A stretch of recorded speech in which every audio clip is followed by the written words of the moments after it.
ஒரு அழகான காய்கறி தோட்டத்தில் ஒரு சிறிய உருளைக்கிழங்கு இருந்தது. அதன் பெயர் உருளு. உருளு மிகவும் சுறுசுறுப்பானதும் ஆர்வம் நிறைந்ததும். ஒரு நாள் உருளு மண்ணுக்குள் இருந்து வெளியே பார்க்க நினைத்தது.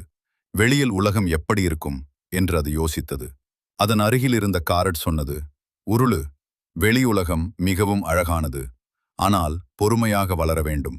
பக்கத்தில் இருந்த தக்காளி சிரித்துக்கொண்டு, நாம் எல்லோரும் வளர்ந்த பிறகுதான் தோட்டக்காரர் நம்மை எடுப்பார் என்றது.